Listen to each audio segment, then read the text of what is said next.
भाइयों के लिए तो मारा कले जाओ घना मथे जे एक्चुअली શું કીધું ઘણા મથે જે एक्चुअली પણ ચકલા કોઈથી બાજ ના બને બાજની ઉડાન તો મારા વીએસઆર વાળા ભાઈઓ જ ભરે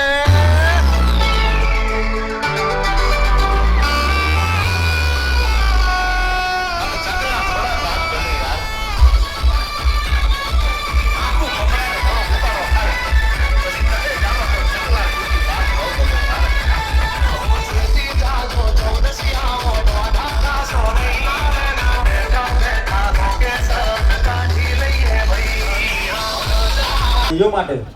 તો મારા તલે જાઓ સ્ટોરી અને સ્ટેટસ તો બધાય મૂકે શું કીધું સ્ટોરી અને સ્ટેટસ તો બધાય મૂકે બાકી મરદ ના પાણી તો મેદાન જ માં પાઈ સ્પેશિયલ મારે સभी भाइयों के लिए अरे